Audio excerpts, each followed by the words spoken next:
É um grande prazer estar aqui com vocês para essa nossa mesa redonda, dedicada a uma discussão muito importante, que pode ser resumida a partir dessa questão. Qual papel pode desempenhar a mediação na mudança digital? A mudança digital, como todos sabemos, é um processo pelo qual a sociedade integra plenamente as tecnologias digitais em diversas atividades, podemos dizer em muitas atividades. Ela se reforçou durante a pandemia e essa mudança afeta inúmeros campos, incluindo as práticas de comunicação, negociação e resolução de conflitos.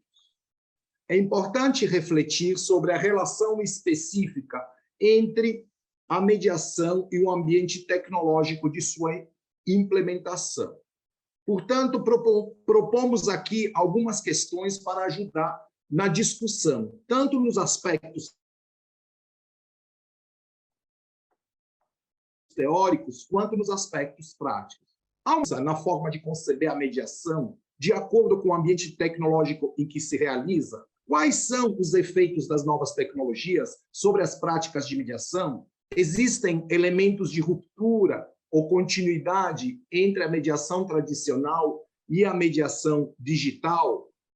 A transformação de alguns princípios fundadores da mediação? Trata-se de uma lista de perguntas que, obviamente, não é exaustiva, e para ajudar a respondê-las ou a alimentar nossa reflexão, temos conosco Emília Bellucci, Nádia Alexander e Rui Pinto de Almeida, a quem agradeço muito por ter aceito nosso convite de maneira tão solícita. Lembro aqui alguns princípios de funcionamento da nossa mesa redonda. Em um primeiro momento, haverá exposições de, no máximo, 15 minutos, podendo sofrer pequenos de cada palestrante. Em seguida, formularei algumas perguntas para que haja um debate entre nós. Então, peço que as respostas sejam de natureza breve, sejam breves. Enfim, será aberta a possibilidade de o público dirigir perguntas, certo, às pessoas convidadas. Lembro da necessidade de falarmos devagar para facilitar o trabalho da equipe de tradução, a quem agradeço a colaboração. Então, em primeiro lugar, temos a Emília Bellucci. Good night, Emília. Emília está na Austrália, então ela já está no dia de amanhã, certo? Está voltando hoje para conversar com a gente. Ela é professora na Deakin Business School, no Departamento de Sistemas de Informação e Análise. Trabalha no ensino superior há mais de 15 anos e atualmente é diretora associada da escola. Pesquisa sistemas de apoio à negociação, desenvolvimento e avaliação de tecnologias para a tomada de decisão nos campos empresarial, da família e da saúde, entre outros, com publicação de numerosos artigos em revistas e publicações internacionais. So, Emília, thank you very much for accepting our invitation. Now I leave you the words to speak. Thank you, Ricardo, for a wonderful introduction. I will now share my screen. So without further ado, the objective of my presentation is to present learnings from my studies into face-to-face negotiation and how they can support online dispute resolution. The aim of this research is to think of how computers can help rather than hinder communication in computerized systems, moving to how computers can then model all aspects of negotiation. I will firstly discuss the motivations of my research, definitions and assumptions of negotiation and online dispute resolution, otherwise also known by negotiation support systems. Then I will introduce my 3 aspects of negotiation for the purposes of modelling negotiation. the role of face-to-face, that is, of emotions in negotiations, and finally then any learnings we can take from that into online dispute resolution design. Face-to-face is the preferred way in which we negotiate because this is the best way to resolve disputes. It's the richest form of communication, which is what we need for these complex discussions. But online dispute resolution challenges this view because there is no or very limited face-to-face interaction on these portals. So to move forward, we need to know what is appealing in face-to-face and hence what we want to model in an online dispute resolution forum, and perhaps also what we don't want.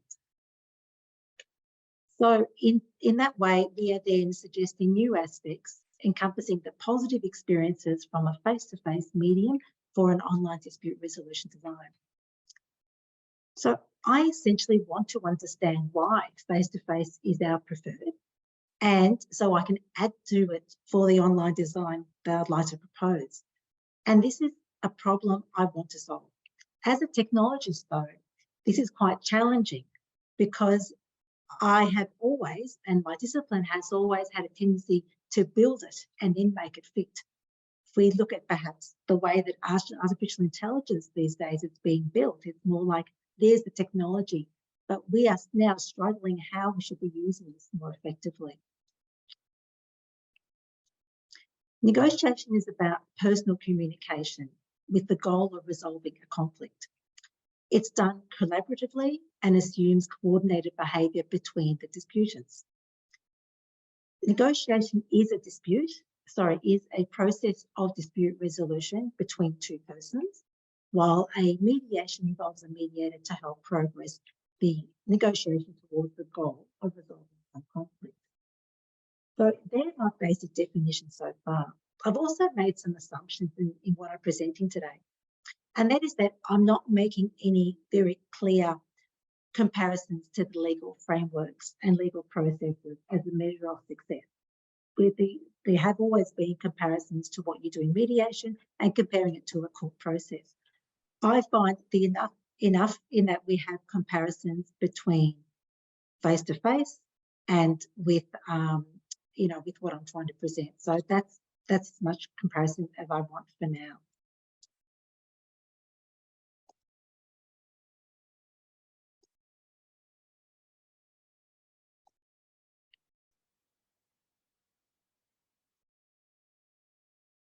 Okay, in modelling negotiation, there are three main elements that I'd like to present, and this will be useful in understanding how we can automate negotiation.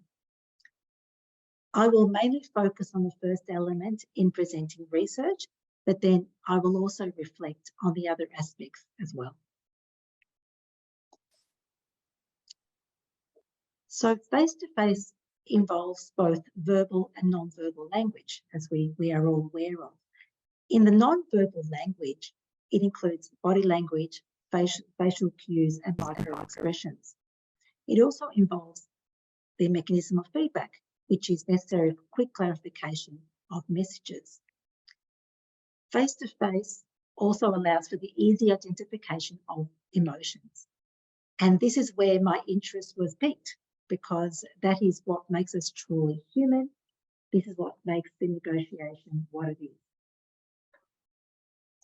Now, through my research, I have found that when expressing emotion, the actual words are given less attention. So that is a very interesting finding, that if we have emotions being expressed at the same time as words, the emotions take precedence. We also do know from literature that experienced negotiators learn to hide their emotions, which can create an uneven playing field. And this is an interesting fact, I know from my own personal experience, that it is quite much human nature to sometimes ignore what we don't want to see or hear when we're talking to people, or in this case, when we're resolving some conflict.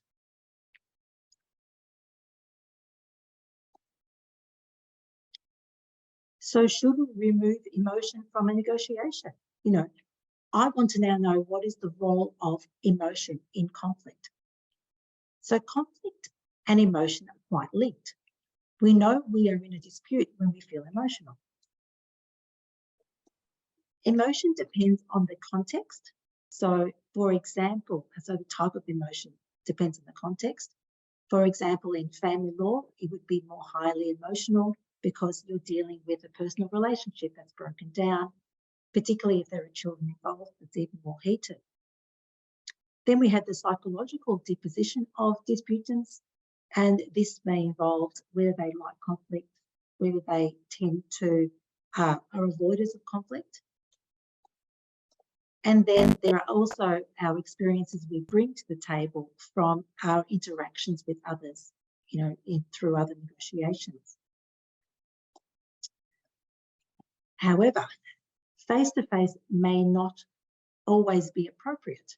And this is through the literature where we have found that if negative emotions are expressed, face-to-face is then now more, well, if negative emotions are expressed, you're less likely to achieve a settlement or agreement. And face-to-face is also prone to that emotional flooding, which can cause then, you know, that the emotion takes over the case and it's much harder to deal with the issues at hand. There have been quite a number of studies done in online dispute resolution and emotions. Here are a few samples, and I will also include my work in this area so far. So many studies are in the literature. Here is just a small sample. We have found the expression of negative emotions leads to the delay and prevention of settlements, which is an interesting finding. And we should also take note of emotional tone when emotions are expressed. The second dot point there is around my own work, in that we found in my in experiments we have run, that when we have found that the propensity of disputants to resolve a dispute is directly related to the emotional intelligence of the disputants, which is a replication of a finding in a face-to-face setting, which is very exciting for a scientist like myself to know that we are replicating a human experience.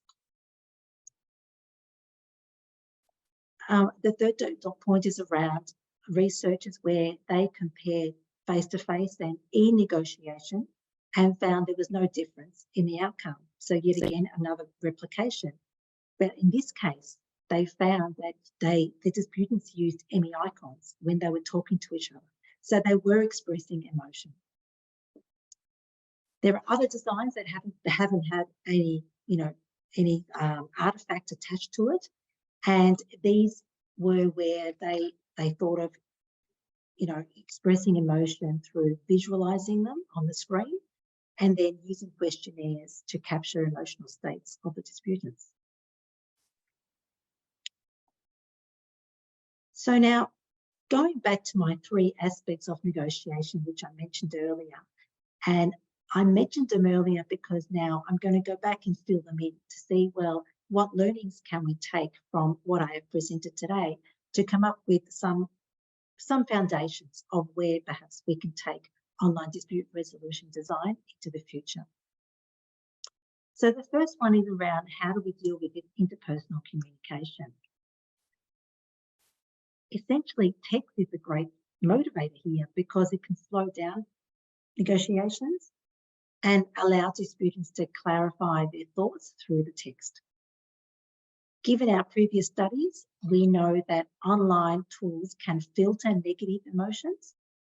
Given our previous studies, we know that there can be AI tools that can filter negative emotions and use icons and larger text boxes to allow for clarifying statements. Of course, we are all very versed in how we communicate through phone, video, text boxes, and email. These are all commonly available, but there may be a space in which we can develop tools to filter emotions to allow perhaps only positive emotions through the mediation, that is something we want to try. So there's a quick suggestion. The second one was around document and process management tools. These refer to these data storage places, where we hold all documents and data relating to a case in the one location. I'm sure we know very much about this.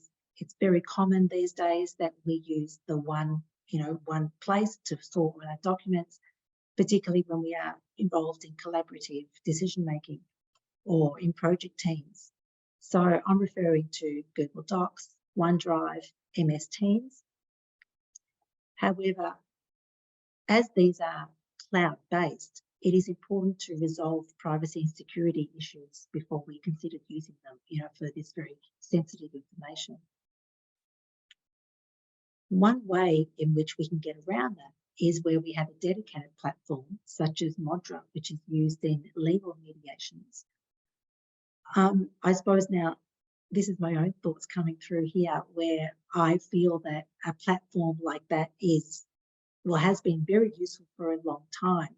But ever since COVID, I have started to see that we are becoming much more of the digital native, in which we are much more used to using these sort of platforms on a daily basis. So I can see a move in the future where we are starting to use these systems much more as a commonplace rather than relying on those big platforms that are readily available.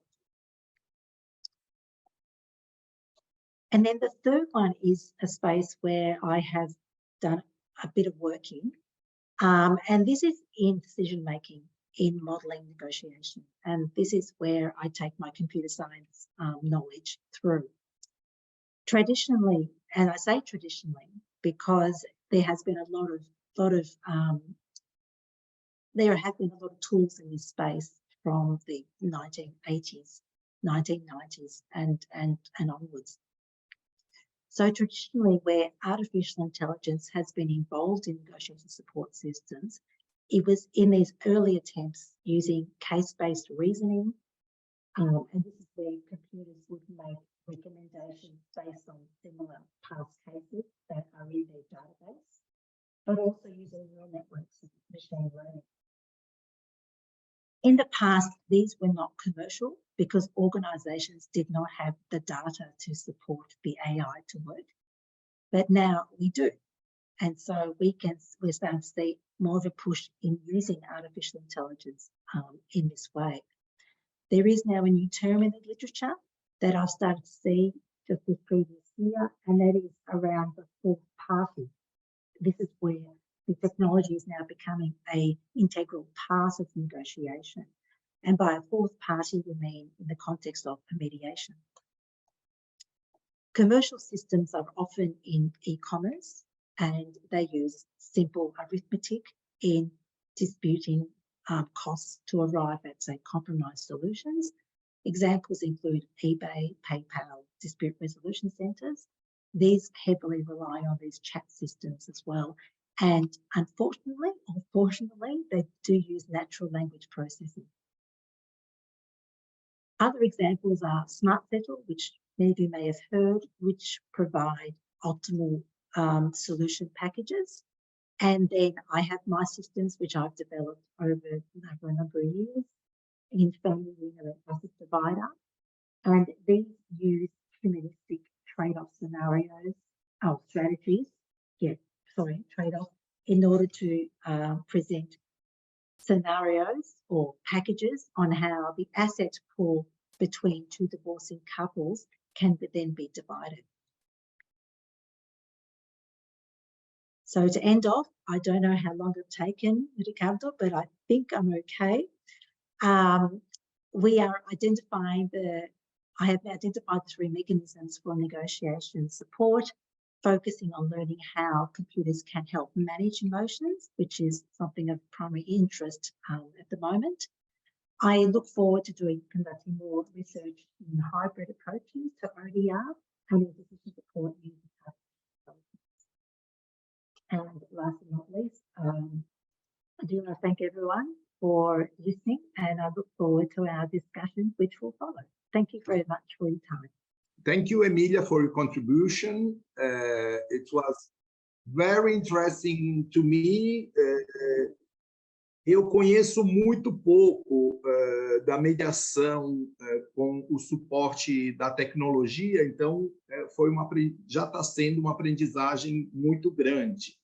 Depois voltaremos no debate com algumas questões. Vamos passar agora a palavra para Nadia Alexander. Good night, Nadia.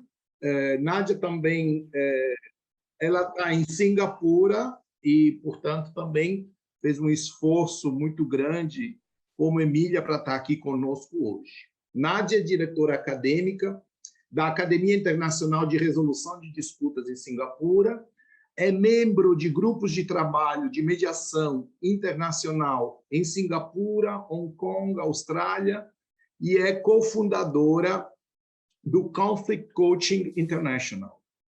Pratica a mediação em situações de conflitos profissionais e comerciais e também intergovernamentais e transculturais. Então, vamos ouvi-la agora, uma apresentação onde ela explora essa transição de serviços de mediação ao vivo para serviços de mediação online. Por favor, Nadia, obrigado. So in the middle of the COVID period, and by the COVID period, I'm referring to when there were travel restrictions just about everywhere. I think we're still actually in the COVID period, but we sort of forget it sometimes. But in the middle of the travel restriction COVID period, a colleague said to me, you should see my mediation practice, right? It looks like a NASA studio, quote unquote. I've got cables here, I've got, microphones I never sort of imagined before, I've got headphones, I've got everything. I'm in here at all times of the day and night, and my wife is wondering whether I'm having an affair, but actually I'm just doing online mediation. And I think for those of us who are practitioners during that period, we may well have had some experiences which surprised us, and they may have been positive or negative. Some mediators not having great experiences with online mediation, whatever form that took, and other mediators saying, well, I actually thought it would never work, but I was surprised at the fact that it did, whatever that meant. I also recall another story, and this is just sort of one illustration of a mediator talking about mediation over the Zoom platform. And he said he thought it was incredibly helpful, even though no one had talked about this. Parties were online and the lawyers were online and the mediator was online over Zoom. And while one party was making their opening statement, the other party was sending the mediator WhatsApp messages about what the first party was saying. And this mediator thought it was really useful.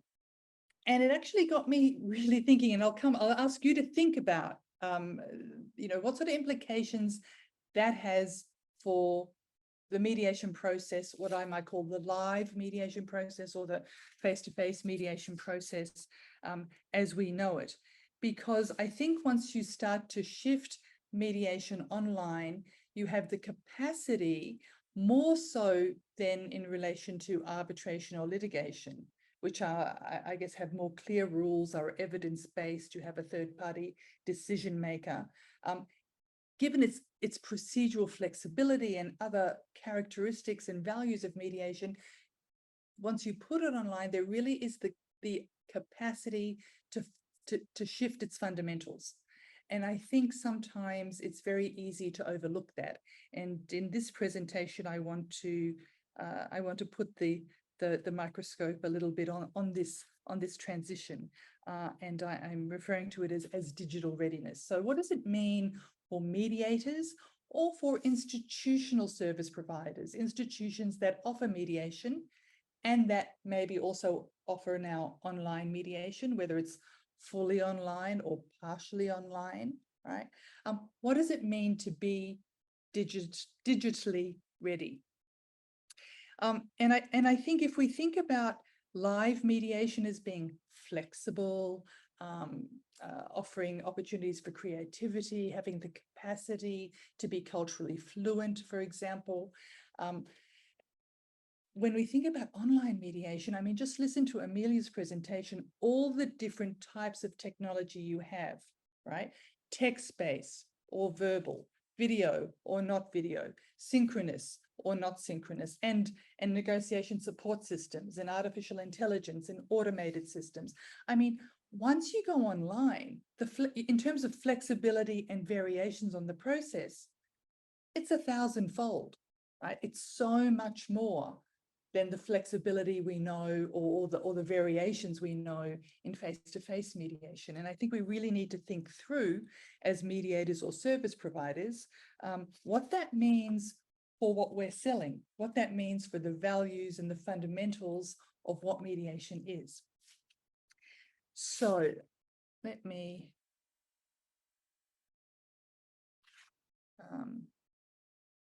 so just in this slide, if you think about you know, how technology has the ability, and I think about my WhatsApp example of the mediator on Zoom who was getting the WhatsApp messages, how technology has the ability to change the process, how we conduct the process of mediation, has the capacity to change how we view or think about the substantive problem in mediation, what I think about, how credible it is, how I'm breaking it down, and how technology has the ability, and here Amelia also referred to the fourth party, how people, or yeah, well, I'll say people for now, but maybe it's digital people later, how people interact, right, with one another. When I think about that example of mediating over Zoom, oh, and by the way, unbeknownst to anyone, I'm getting WhatsApp messages. I think that in many ways that challenges all three of these dimensions of mediation. It challenges how the process is happening. It challenges, and the transparency of that as well. It challenges how people are interacting. And I think it would have shifted how the mediator, I'm guessing this, I don't know, how the mediator was thinking about the substantive problem, right? Because he's getting a commentary in one ear or on one device while listening to somebody else. So what I want to present is a practical framework for digital readiness based on these three touchstones. And I'm calling them usability, reliability, and accessibility. All right. I've looked at the literature on mediation.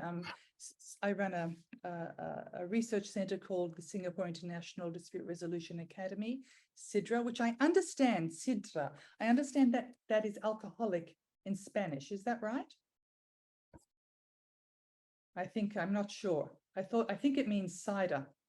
Well, we are the non-alcoholic version anyway in Singapore. But we ran a survey on mediation, what was important to users, and I've categorized them in a particular way here, but it's come back to usability, reliability, and accessibility. And if you look at, I'm just looking at what it's called again, the International Council for Online Dispute Resolution. They have a set of standards for online mediation, and how I've sort of described, or how I will describe, usability, reliability, and accessibility are also consistent with that. So it's not pulled out of nowhere, but draws on a lot of knowledge and know-how and empirical data that's out there already.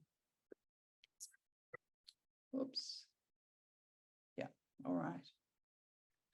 So if I think about usability, in face-to-face mediation, we're talking about here, you know, mediation maximizing the user experience, user autonomy, or what we might know as party autonomy.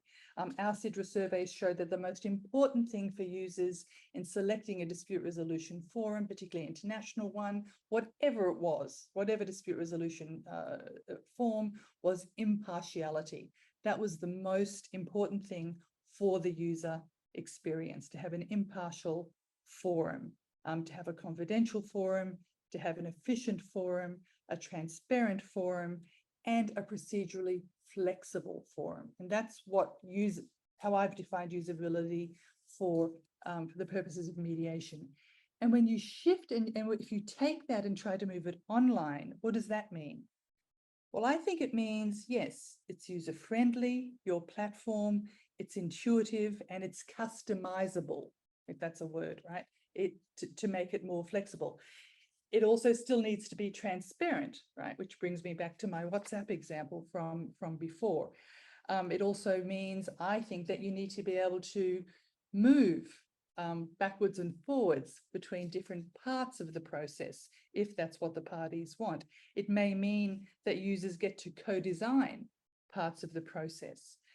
They may have the right to legal representation, or they may agree not to have legal representation, but they're not forced into a particular way of doing it.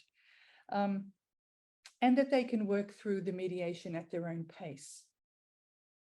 Shifting, for example, between synchronous and asynchronous formats. That would be, I guess, usability in its most ideal format. What about reliability? All right, so sorry, I'm going to stop there and say some of these categories, the way I've done them, they do overlap, right? And for me, that's not a problem because we don't live in watertight containers in our lives. It's just a model, right? But you'll see that they do overlap to some extent because they will mean slightly different things in different contexts.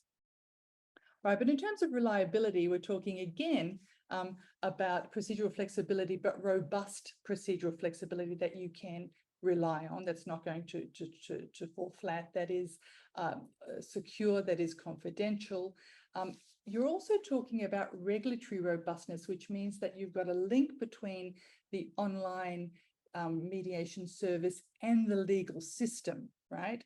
That, for example, to use a basic example, your e-signatures are recognized, right? The document that you upload or that you sort of somehow put together as a mediated settlement agreement would be recognized by the applicable law, but also that there is accountability, that there's accountability by the professionals and the people in the virtual mediation room, right?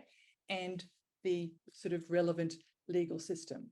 And of course, in a really basic sense, technical sense, we're talking about, a system that doesn't fall apart, where, and we're talking about responsiveness, right? If something doesn't work, that there's somebody to come in and help you make it work. And of course, in a face-to-face sense, it really centers very much around the regulatory robustness and accountability and confidentiality in a face-to-face sense, but you can see how it extends to include some different types of issues in the online forum. All right, and third, accessibility. So when we talk about accessibility and we're thinking about face-to-face mediation, it can mean different things for different people. It can mean geography, it can mean infrastructure, venue facilities, it can be cost accessibility. Can I afford this mediation venue, this mediator, these lawyers to represent me? It can also refer to language, for example. And once we shift to online, those things may still be relevant, some of them at least, but we also start to talk about digital literacy. And, I think we've got to remember that accessibility is also part of the broader narrative of access to justice. And what does that mean, right, when we move online? So in many ways, online mediation, I think, claims to offer a new kind of accessibility. That can mean virtual meeting spaces, geography becomes irrelevant. Can people access this on their smartphones if they don't have sort of a relevant, a PC or a computer?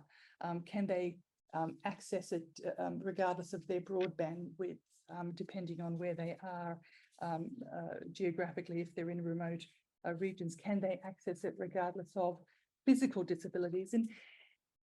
And accessibility also can mean something different, apart from the fact that, okay, during COVID, maybe I couldn't travel, and so we did it online, and that gave me accessibility without traveling.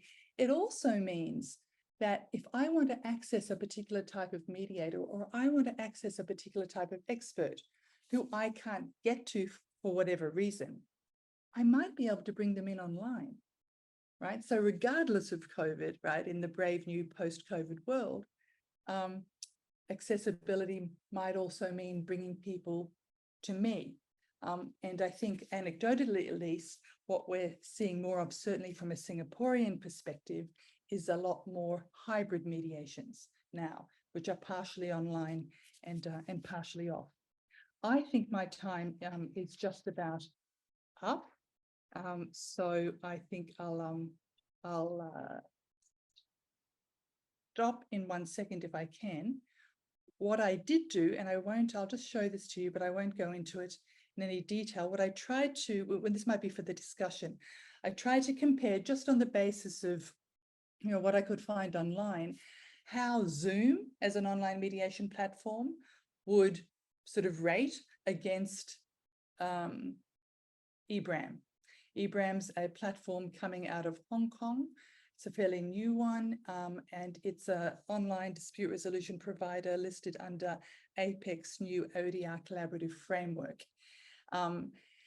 And it's probably no surprise, it's a dedicated platform. Amelia also talked about these, and it's got, you know, case-based and role-placed access control. It's got, you know, panels of mediators. It's got case management. It's got blockchain technology. It's got all sorts of things that Zoom doesn't have. Yet Zoom is more popular, right? At least from where I sit in the world. And why? This is based on a UK survey, sort of qualitative survey. And I think it's no surprise that so far, most people who've used Zoom to mediate haven't had a bad experience. In fact, often they've had a good experience. Settlement rates, according to mediators, have remained stable. Most didn't have any issues with confidentiality. There were a few problems around third-party presences, Zoom bombing, some surreptitious recording, but people are familiar with Zoom. And so, you know, the big question is, will we stay with Zoom or Google Meets or Teams or all those things, or will we embrace dedicated online resolution platforms for mediation? That's the question. Thank you. Thank you very much, Nadia. Very, very interesting, all the things you are putting on the table. Vamos poder continuar essa discussão durante o debate. Agora vamos ouvir o nosso terceiro palestrante de hoje, que é Rui Pinto de Almeida, que também faz parte do comitê organizador, todo mundo sabe disso. É um grande prazer, Rui, tê-lo aqui conosco nessa condição. Rui é formado em jornalismo pela Escola de Comunicação Social do Instituto Politécnico de Lisboa, é pesquisador do Centro de Literatura e Cultura Lusófona Europeia, pesquisador em Ciências da Cultura, da Comunicação. Ele estuda os campos da semiótica, da hermenêutica e da análise conversacional. Ele também é mediador familiar e tem, entre 91 e 2018, uma experiência de produtor e diretor de televisão. Portanto, a pandemia o levou a refletir sobre a eficácia das tecnologias no campo da mediação, levando em conta a sua experiência e conhecimento na comunicação televisiva. E nos brinda hoje com uma reflexão justamente sobre os desafios da inteligência artificial no âmbito da mediação. Muito obrigado, Rui. É contigo. Muito obrigado. Uma boa tarde, boa noite ou bom dia a todos. Às minhas colegas de painel, porque sei que a Emília já está no dia seguinte, a Nádia para lá caminha e nós lá iremos ter com certeza daqui a mais algumas horas. Ora bem, eu vou começar por partilhar a tela. Então, vou então dar início à minha apresentação, começando por vos dizer que até eu chegar à mediação, como praticante e como investigador, estive ligado à produção televisiva, como o Ricardo, aliás, já disse. No início dos anos 80, começávamos a dar os primeiros passos no mundo digital. Começavam a surgir tecnologias que nos permitiam criar determinados cenários, construir novas narrativas. Ao chroma key dos anos 80 e ao 3D dos anos 90, sucedem-se as tecnologias de realidade virtual e da realidade aumentada, que no fundo já está acessível através da rede 5G nos nossos telemóveis. Ora, hoje pertencem à realidade da experiência humana, no fundo, objetos criados virtualmente. A viragem digital tem sido constante, alargando a cada dia o campo da sua utilização. Não sei mesmo se talvez não devêssemos falar, em vez de viragem digital, em espiral digital, porque cada vez isto se alarga mais. Ora, um dos elementos mais controversos deste desenvolvimento é a inteligência artificial. Ela já está um pouco por todo o lado, com a produção de um número crescente de aplicações práticas que estão, no fundo, a transformar o nosso cotidiano. E interessa-me pensar nas questões que se colocam à mediação face a esta tecnologia. Será que este progresso está diretamente ligado ao deep learning, uma técnica automática baseada na utilização de redes neuronais, artificiais, multicamadas? Alan Turing pensou nos princípios de funcionamento destas redes neuronais profundas, mas no fundo só a produção relativamente recente, há 10, 15 anos, de computadores muitíssimo mais potentes e também a recolha massiva de dados gerados pelas redes sociais permitem o treino e o desenvolvimento das redes neuronais profundas. Digamos, de uma forma muito simplificada, poderemos pensar que, tal como o nosso corpo é sustentado por ínfimas moléculas de oxigênio e de glicose, também estas redes neuronais são alimentadas e desenvolvidas pelos dados individuais que lhes vão chegando de forma massiva, seja através das buscas na internet, das publicações nas redes sociais, nas transações comerciais e financeiras, nas apólices e contratos de seguradoras e por aí fora, bem como, e isto é um dado importante, pelos dados operacionais, pelos dados que são recolhidos e que têm origem nos sensores incorporados, seja em veículos, seja em telemóveis, seja nos aeroportos, e a Covid veio pôr muito isso em evidência através da medição das temperaturas e do reconhecimento facial, etc. Ora, a inteligência artificial pode ser-nos, como vimos, tremendamente útil, como também nos pode pôr em causa e nos revela riscos a nível individual e coletivo, pois esta recolha de dados é, digamos, uma porta aberta à afetação de direitos fundamentais, como foi o caso relativamente recente do Cambridge Analytica. Então, por isso, a pergunta formulada por esta mesa: qual o papel da mediação na viragem digital? E que me perdoem Miguel Cervantes e Alexandre Dumas se a tradução da Google não for precisa. Em todo o caso, os nossos intérpretes, com o profissionalismo a que já nos habituaram, irão corrigir o que for necessário, com toda a certeza. Muito obrigado. Bom, em primeiro lugar, em termos muito gerais, perguntemos o que é a mediação e qual a sua finalidade. Podemos concordar que é um procedimento comunicativo conduzido por um mediador dito neutro e imparcial para que os participantes, dotados de razão e autonomia, assegurem entre si necessidades, digamos, fisiológicas, de segurança, de reconhecimento, de autoestima e de autorrealização, que os deverá, no fundo, levar a fazer escolhas para chegarem a uma solução que a todos sirva. E esta ideia de solução a que a todos sirva é, no fundo, a ideia de justiça, não aquela que o positivismo relaciona com a lei, com aquilo que está vertido no direito positivo, mas como foi definida muito antes por Ulpiano, pelo romano Ulpiano, no século III, que era viver honestamente, não lesar outros, dar a cada um o que é seu. Ideias que, no fundo, são inspiradoras da Declaração Universal dos Direitos Humanos e também dos direitos fundamentais. Esta é, a meu ver, a finalidade da mediação. Assegurar às pessoas direitos humanos que todos sabemos que são universais, mas que ainda assim nem sempre são respeitados em função dos diferentes contextos culturais, políticos, ideológicos e religiosos. Ora, será que aquele mediador neutro e imparcial pode ser substituído por um algoritmo? Ou seja, será um algoritmo confiável para ser usado em mediação? A questão da confiança é fundamental no processo de mediação.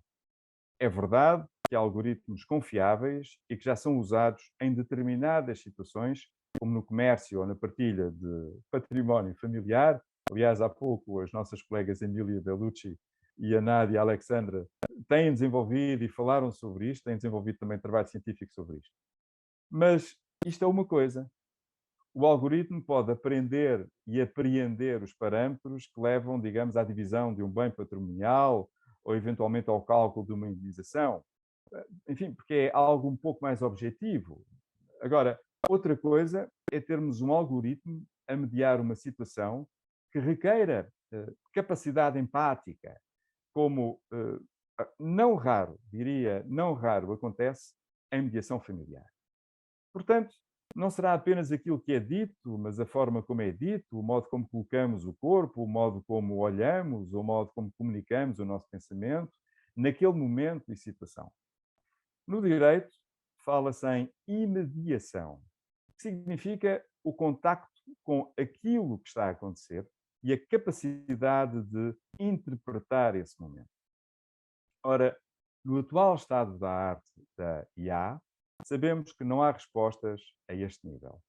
Por isso, aquilo que neste momento existe em termos de inteligência artificial, embora possa garantir a neutralidade e a imparcialidade, não ponho isso em causa em determinadas situações, como nos casos de divisão de património, não é comparável à dimensão empática que o mediador aporta ao procedimento, porque tenho algumas reticências quanto ao uso da IA, por exemplo, na mediação familiar, que é, no fundo, a minha especialidade.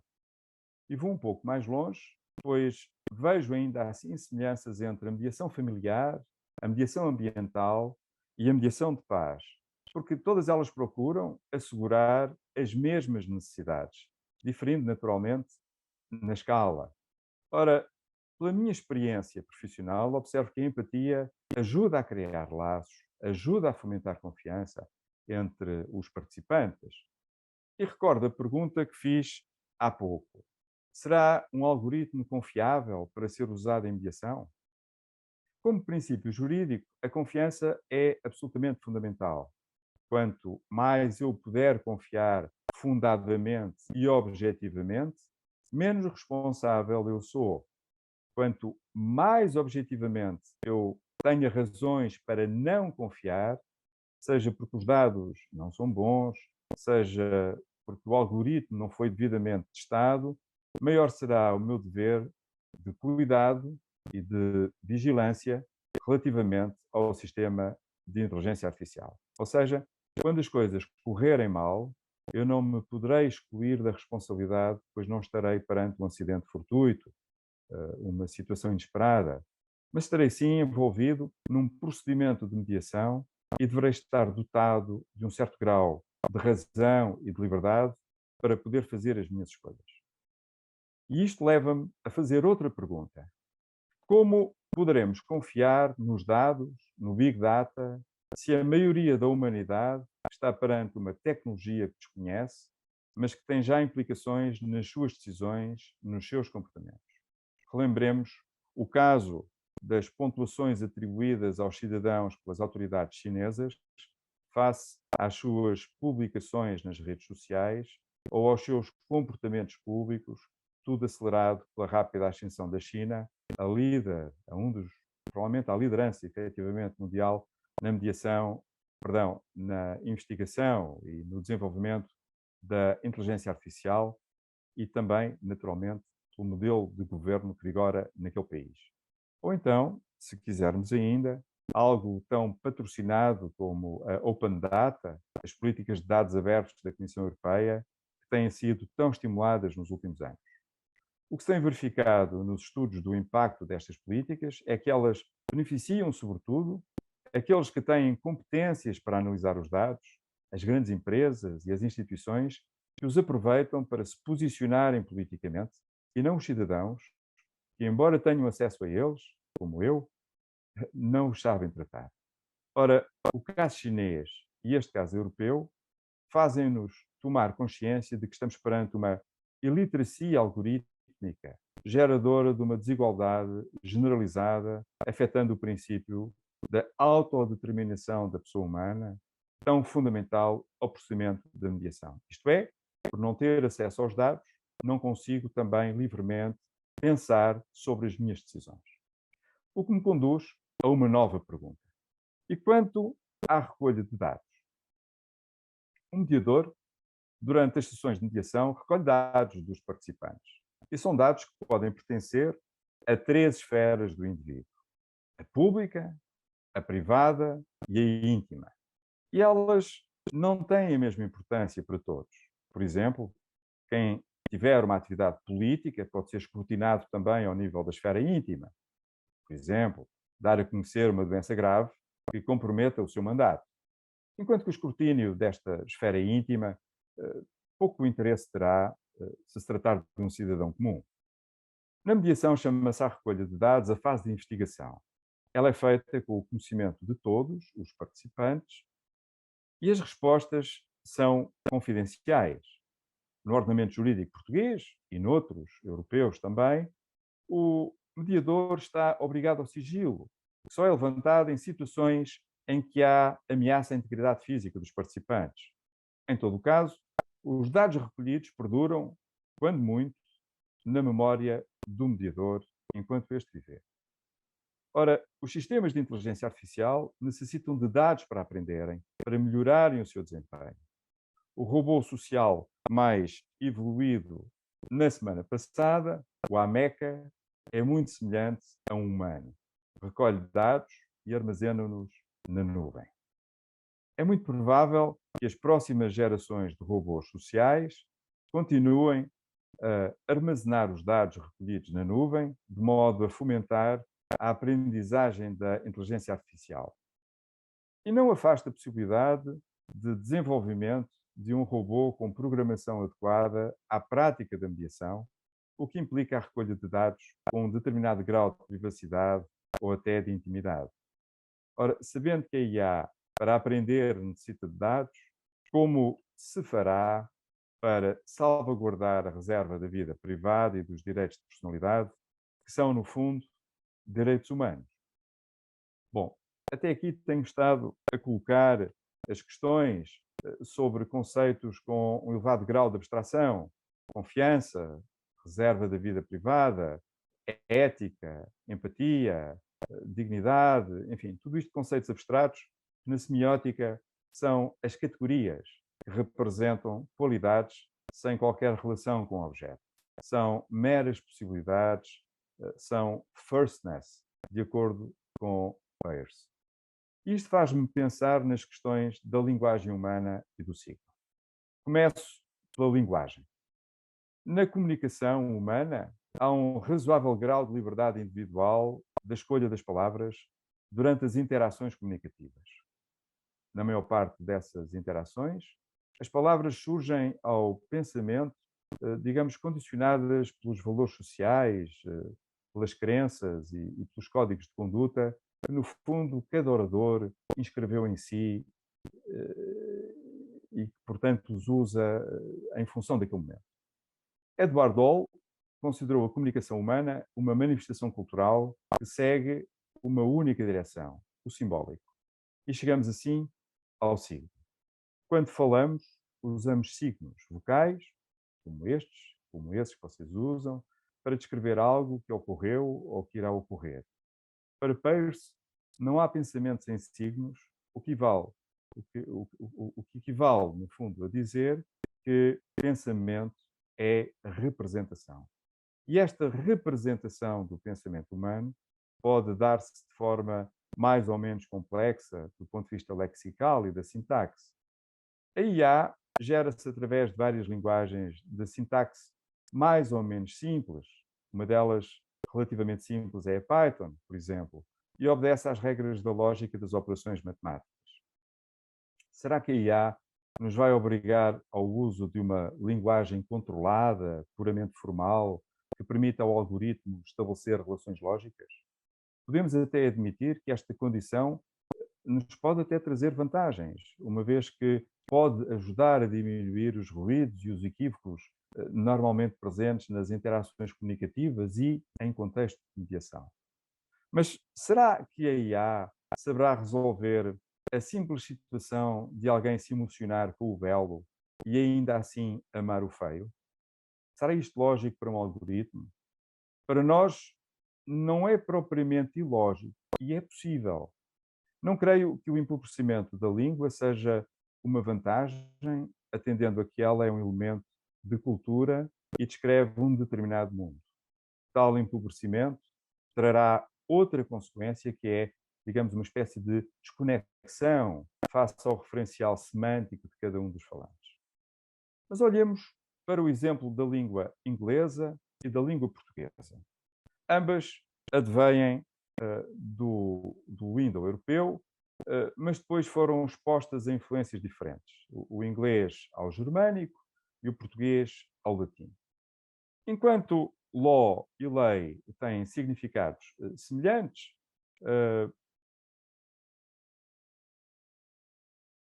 em que lei é, no fundo, a regra prescrita por uma autoridade, já direito é aquilo que é justo. Portanto, direito em português e right em inglês afastam-se do seu conceito. Com efeito, a categoria da justiça materializa-se no signo ius, na palavra romana ius, ou seja, a decisão preferida pelo juiz ao caso concreto, fazendo justiça. Isto no português significa direito. Quando olhamos para a definição de right, vemos-la ligada à moral, coisa bem diferente do conceito de justiça. Para ser breve e não complicar muito, a lege era o direito público de Roma e o ius foi definido por Celso como ars boni et aequi, a arte do bom e do justo. Aquilo que no fundo é equitativo. Ora, em mediação, procuramos o direito, procuramos o ius e não a law, não a lei, não a lege. Se a IA precisar de uma linguagem puramente formal e lógica, como vamos atender em sede de mediação à necessidade dos falantes com culturas ou graus de literacia diferentes? Pensando já em nossa defesa, em defesa dos direitos humanos, importa referir que não deve ser, digamos, à toa que nos dias de hoje tanto se fala no direito a não ser discriminado e no qual a questão da língua será um dos fatores, uma vez que no decorrer de um processo judicial é garantia desse direito a presença do tradutor sempre que necessário. Finalmente, uma ideia relativa ao real e à inteligência artificial. Baudrillard, filósofo e sociólogo francês, abordou em meados dos anos 70, na obra Simulacro e Simulação, a questão dos objetos sem real nem origem na realidade. E diz-nos logo no início que simular é fingir ter o que não se tem. Para ele, a simulação põe em causa a diferença do verdadeiro e do falso, do real e do imaginário. Ora, o processo de mediação é em si mesmo um processo de conexão entre mediado e mediador. Quem o pratica sabe que a empatia, a confiança, a presença física, ou pelo menos a sua representação à distância, a cultura, a língua, são fundamentais para que a ligação entre todos se estabeleça e se possa trabalhar num ambiente de respeito. Diria que é um acontecimento ecuménico e o que o faz assim é porque estão lá pessoas reais, não simuladas, pessoas com os seus defeitos, com os seus receios, com as suas incertezas, com a sua experiência de vida. Atualmente, dentro da inteligência artificial, há uma tecnologia que se chama Generative Adversarial Network, e que, no fundo, utiliza duas redes neuronais que se anulam mutuamente até apenas uma prevalecer. Desde que treinada em fotografia, cria imagens que se parecem autênticas, mas sem referência com o real. Ora, quando dou por mim a imaginar um robô cuja fisionomia já não é uma representação de qualquer um de nós, portanto, já não é um signo, mas é uma simulação, algo que anula radicalmente a referência do real, para me fazer compreender o que, no fundo, estão a ver neste momento é uma representação minha, não sou eu que aí estou. E esta imagem que vêem pode ser naturalmente trocada por uma real, caso combinemos um encontro em algum local. Outra coisa é o robô envolver toda a própria representação como um simulacro. E chego assim à pergunta final. Pode um robô como este que imagino, antropomórfico, dotado de inteligência artificial, com as interrogações que fui levantando, ser adequado à mediação em sentido geral?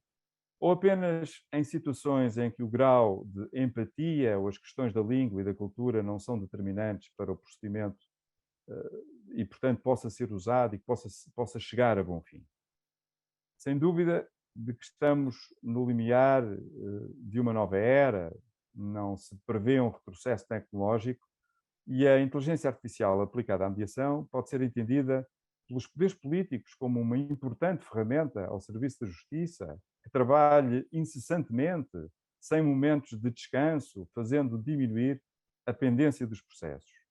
Mas eu tenho que perguntar, em algumas situações de mediação, como aquelas que trouxe, a familiar, a ambiental, a de paz, mas a que custo é que isso pode acontecer?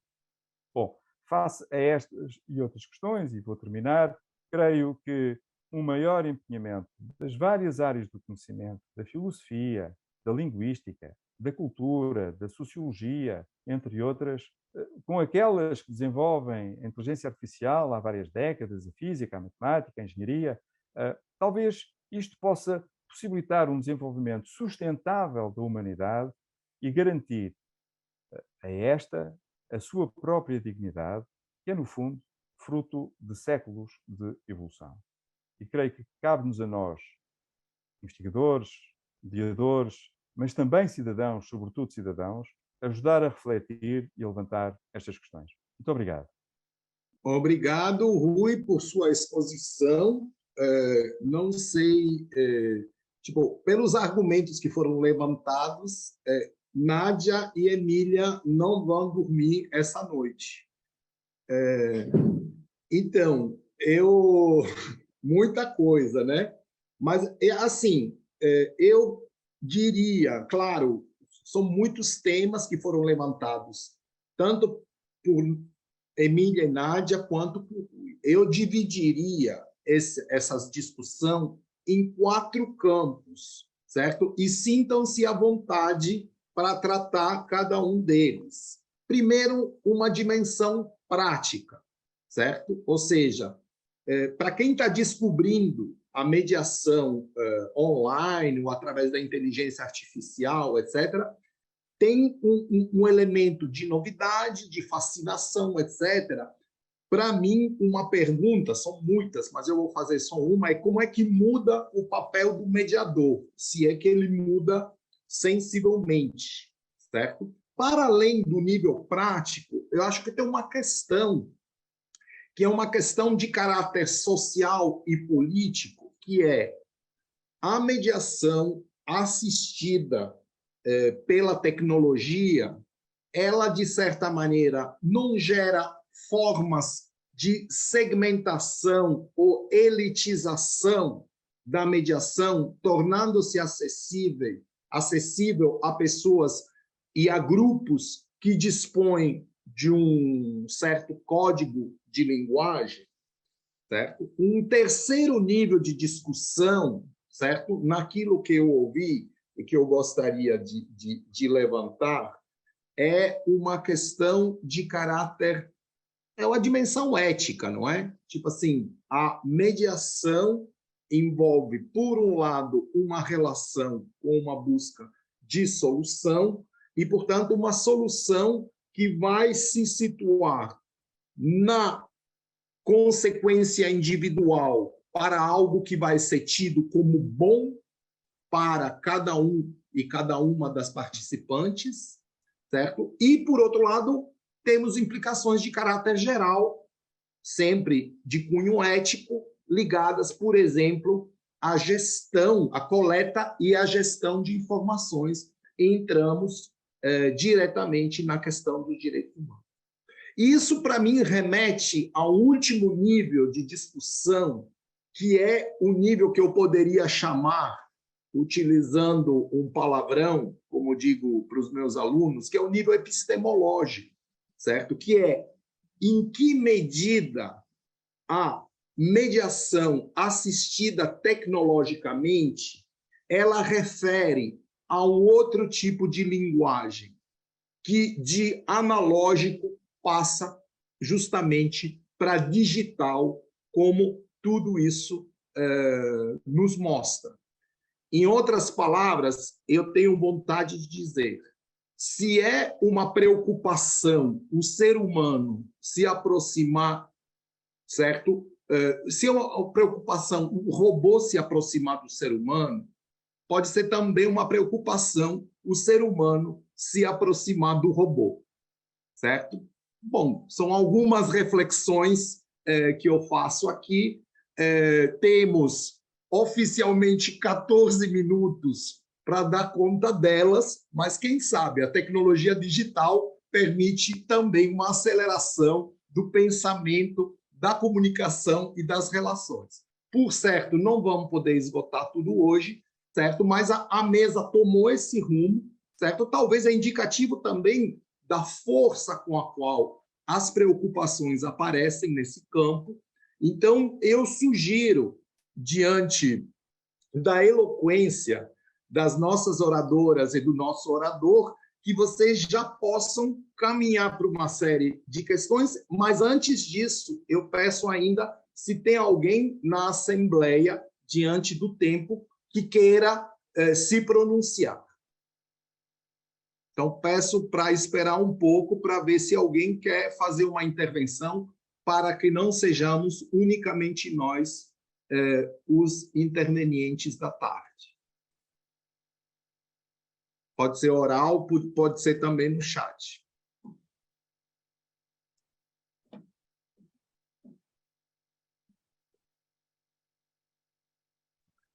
Gladys, y a Gladys. Gladys, tudo... Buenos días. Buenos días. Buenos días. A mí me surge y asalta una reflexión que va de la mano de Muy Ruiz, en el sentido de que el acuerdo de mediación o la sesión de mediación o el encuentro de mediación, como uno quiera llamarle, no se agota en un acuerdo, no es una relación binaria. Entonces yo me imagino cómo uno podría garantizar un compromiso, porque cuando uno hace un acuerdo de mediación y las partes logran plasmar lo que están acordando, ¿cierto? ¿A qué se están comprometiendo? Yo me pregunto, si es una sesión telemática donde no tiene el encuentro empático con el mediador, donde no hay un tú a tú, sino que estamos mediatizados por la tecnología, ¿cómo se imaginan las ponentes que podría uno lograr un compromiso en el tiempo de un acuerdo que es, a lo mejor pierde la frescura del encuentro persona a persona? Y pierde esa parte empática, a lo mejor uno tendría que volver a pensar en otra situación que resolviera ese no cumplimiento. Porque a lo mejor se transforma en algo efímero, a lo mejor yo llego y hago un acuerdo, pero ese acuerdo se me cae porque le faltan estos otros elementos.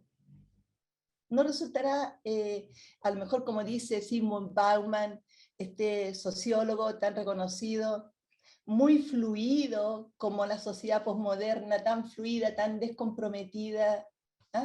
¿No se perderá algo ahí? Esa es mi reflexión y mi pregunta. ¿Cómo solucionar eso?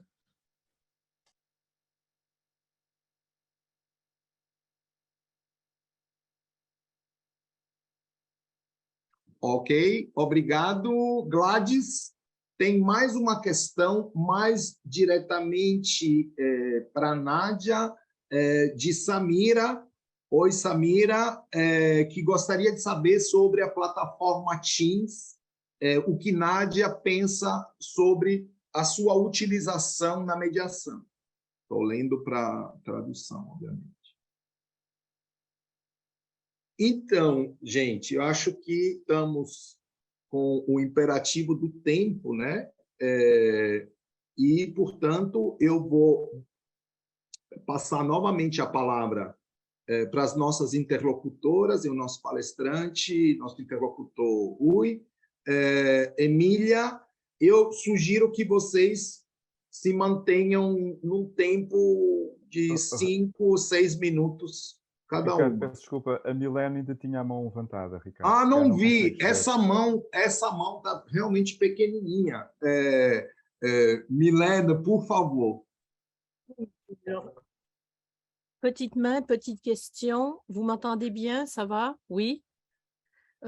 Ma question s'adresse à Nadia et Emilia. J'ai cru comprendre entre les trois qu'il y a une perspective plus critique de la part de Rui à l'égard de ces médiations-là. Moi, j'ai eu le sentiment en vous écoutant qu'on ne peut pas réfléchir à ces questions sans faire référence au style de médiation. Et moi, j'ai eu l'impression que, en fait, la médiation numérique ou digitale peut convenir davantage à des styles de médiation. Puis j'ai eu l'impression que vous faites beaucoup référence à notamment une vision. Moi, je pense même qu'on peut parler d'une idéologie à l'égard d'un positionnement à l'égard de la médiation, des médiations qui sont très centrées sur l'accord. Et je trouve qu'à ce moment-là, il y a une logique d'efficience qu'on sent dans vos propos qui à mon avis, je me demande si ça peut fonctionner avec d'autres visions et d'autres idéologies à l'égard de la médiation, parce que je voyais, par exemple, qu'un des points de référence, c'est de dire la médiation numérique va bien. Si on la compare, on arrive à des taux d'accord similaires. Mais ça, c'est une vision de la médiation. Moi, j'ai envie de vous poser la question, puisque je suis plus dans la sphère de la médiation pénale, où ce ne sont pas des critères qui sont mis en évidence. En médiation pénale, c'est beaucoup le sentiment de justice qui est le critère. Alors, j'aimerais vous entendre là-dessus. Qu'en est-il selon vous si on met au cœur de la référence d'un bienfait ou d'un, entre guillemets, succès de la médiation, quand on met au cœur de ça le sentiment de justice, est-ce que vous pensez qu'on peut encore avoir le même positionnement à l'égard des avantages de la médiation numérique? Ok, obrigado, Milene, merci beaucoup. Samira, com mais uma intervenção pelo chat, que pergunta o seguinte: também gostaria de saber de Emília se o estudo aos quais teve acesso consideravam as emoções dentro de suas culturas. As culturas têm diferentes impactos também no resultado das mediações em plataformas virtuais. Ou seja, isso foi considerado nos estudos, que é a questão do impacto cultural nesses estudos.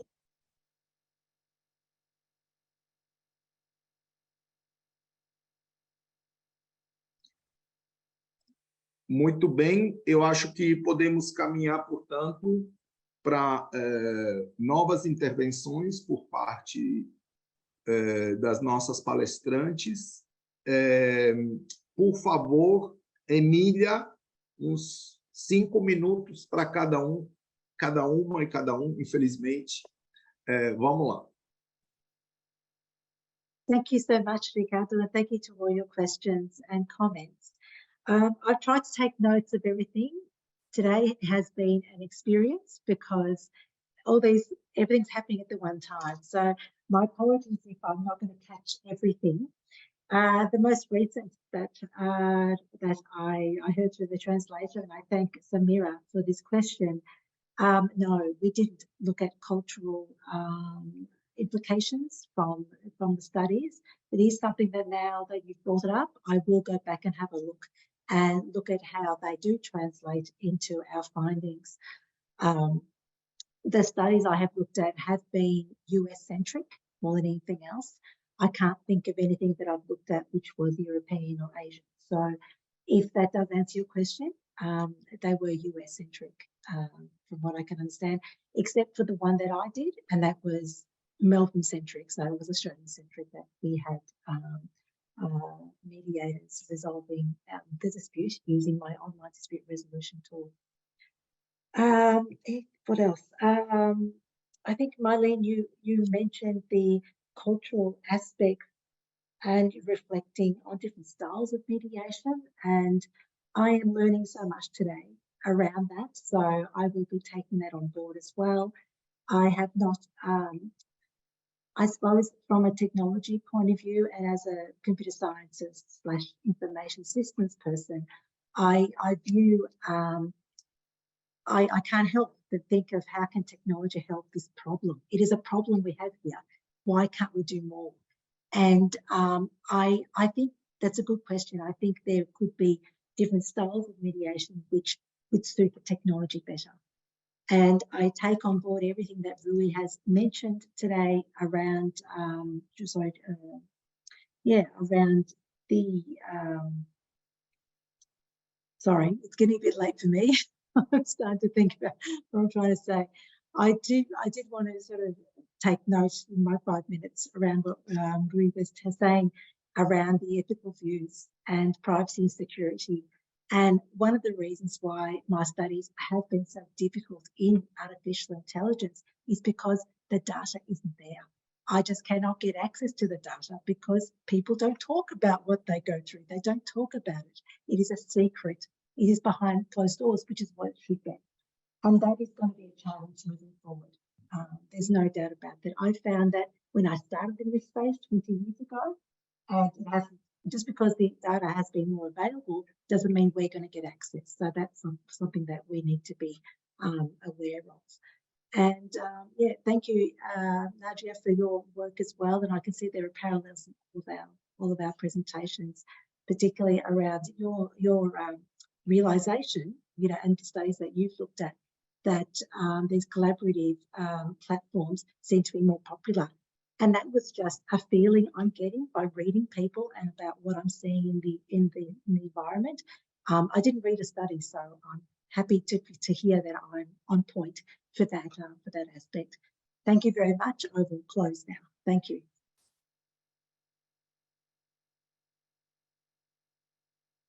Thank you very much, Emilia. It's a long discussion, and I look forward to continue this debate. Thank you.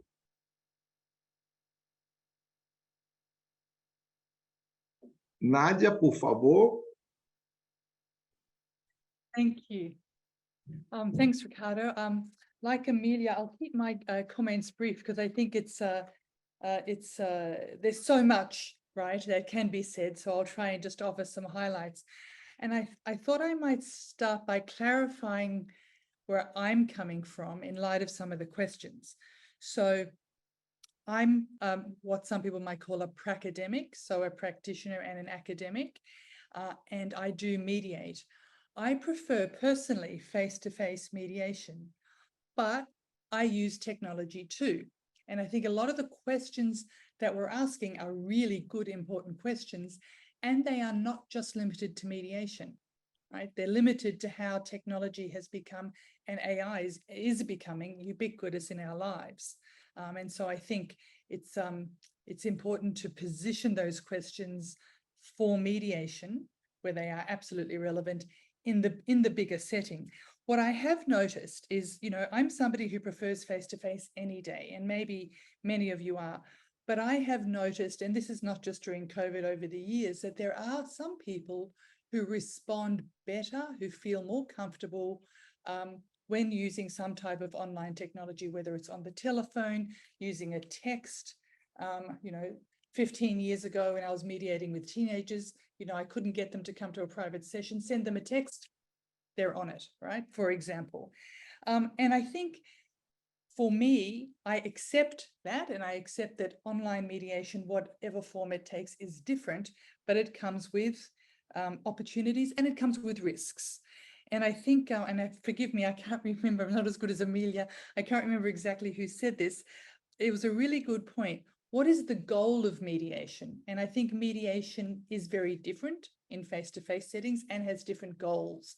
And we need to clarify what's the goal of this mediation when we're using technology to assist us. And again, you know, online mediation has thousands of different faces.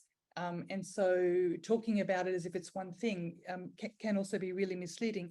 But what I noticed in some of the questions, and I think, correct me if I'm wrong, was maybe an assumption that online is suitable for getting outcomes or suitable for things that are more objective, but not suitable for emotions. And look, and Amelia would be the empirical expert on this, not me. But look, you know, I haven't done this myself, I have to admit, but apparently many, many people have fallen in love online, all right? I hear that people also do quite intimate things online. And I think, you know, the reality is that a lot of us do communicate in very meaningful ways online, and whether it's better or worse, it just is. And we're not going to get away from that. And the question, which is important, is how we transition and make the most of it. And maybe it is that we don't just do everything online. Maybe it is that we use hybrid, or we use face-to-face when we can. I don't have the answer, but there's a woman called Susan Rains in the US, and she's one person who I happen to know who does family mediation online, and she's also a researcher. And she's somebody who, at least in the work that I've read of hers, says, I think it's really good in family mediation for these reasons, and talks about how she manages emotions in her type of online mediation. And again, I'm not sort of saying that's right or wrong, but just you know, a different point of view. And so I think I'll leave it on that note. So more questions than answers. Thank you. Oh, thank I think there was you one more thing. very much, Sorry. Nadia. There was a specific question. I'm sorry. Somebody asked me about, there were two questions. One was the stability of outcomes. And the only data for online mediation, the only data I have is from some qualitative interviews from mediators who've said that they have seen no difference, right? And in terms of what I think about Google Meet, I actually haven't used that, certainly not for mediation.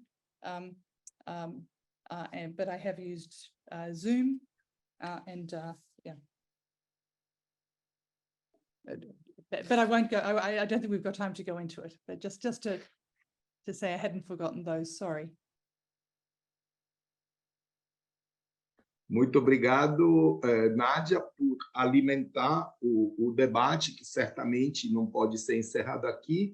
Tem uma colocação interessante que eu resumo da Maria Luísa, que diz assim: estar por detrás da imagem, da câmera, é o que assegura a presença para o outro e, inclusive, permite ganhar sua confiança, certo? Me parece um ponto interessante para tornar o debate ainda mais aceso, não é?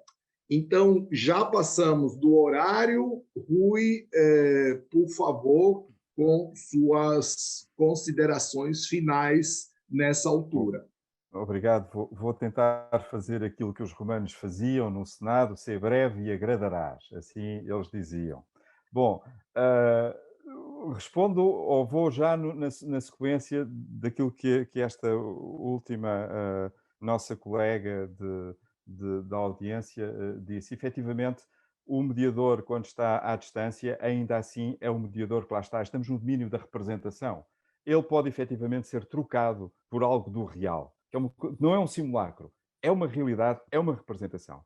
Agora, eu também quero desde já dizer que eu não tenho nada, rigorosamente nada, contra a ciência e a tecnologia, porque a minha profissão base estava justamente baseada na área da ciência e da tecnologia. E quer uma, quer outra, e sobretudo a ciência desenvolve nova tecnologia, que por sua vez vai criar novas ciências, nova ciência e nova tecnologia. Portanto, eu não tenho nada contra o aparecimento da inteligência artificial, não tenho rigorosamente nada contra o aparecimento destas modalidades que existem de mediação online. Aliás, sou praticante de mediação online, fui também, no âmbito do sistema público de mediação familiar em Portugal, uma pessoa que se viu muito rapidamente envolvida no processo, fiz muitos processos, conduzi muitos processos, alguns não chegaram a acordo, outros chegaram a acordo.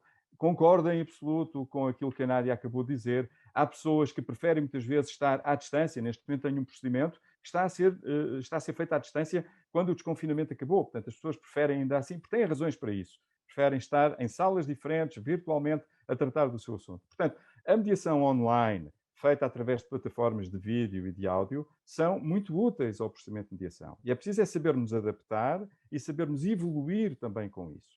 Porque algumas das plataformas quase que nos permitem criar situações idênticas àquelas que nós podemos encontrar na mediação presencial. Há plataformas que nos permitem usar um quadro para podermos fazer, digamos, uma concretização das propostas que surgem, como nós fazemos numa mesa à volta de um papel ou num quadro.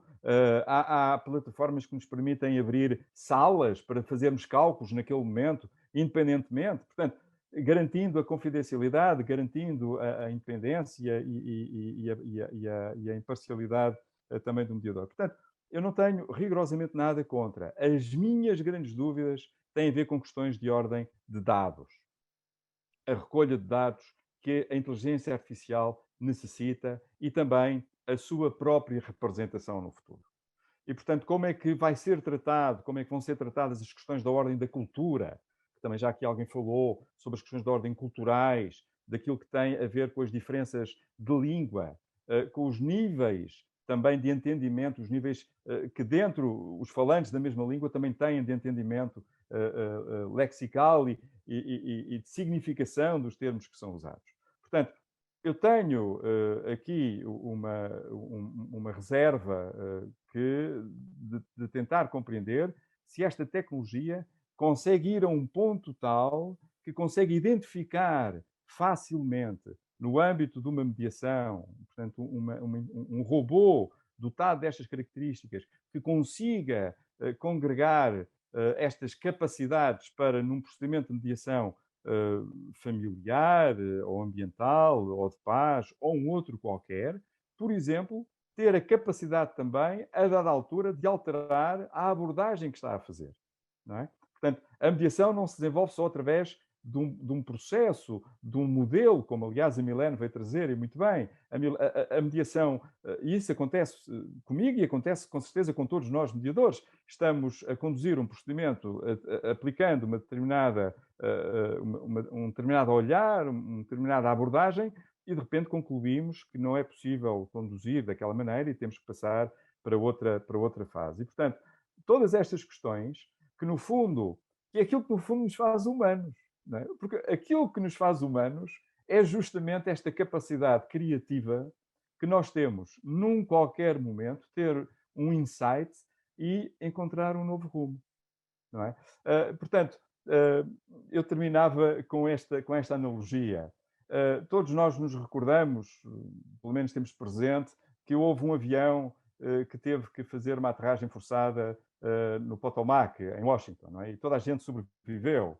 E depois houve um grande trabalho de fiscalização da entidade aeronáutica americana, de tentar perceber de quem era a responsabilidade.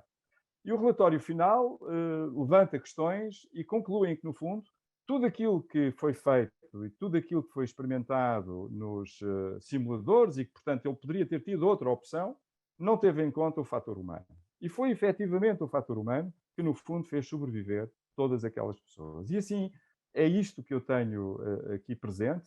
Nós poderemos ser eventualmente substituídos por uma máquina? Bom, não me repugna isso.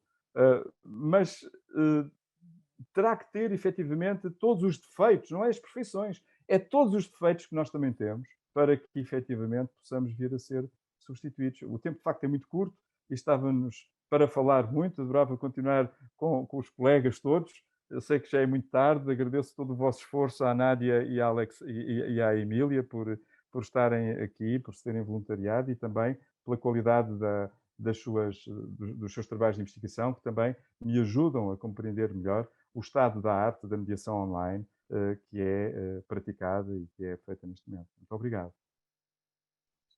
Obrigado, Rui. Bom, com todas essas reflexões e inquietações que nós chegamos. Felipe, tu voulais dire quelque chose? Não. Bom. Então, com todas as inquietações que nós chegamos ao final dessa nossa terceira mesa redonda, do meu ponto de vista, com um gosto de quero mais, né? Porque realmente nós só fizemos iniciar a reflexão sobre determinadas questões.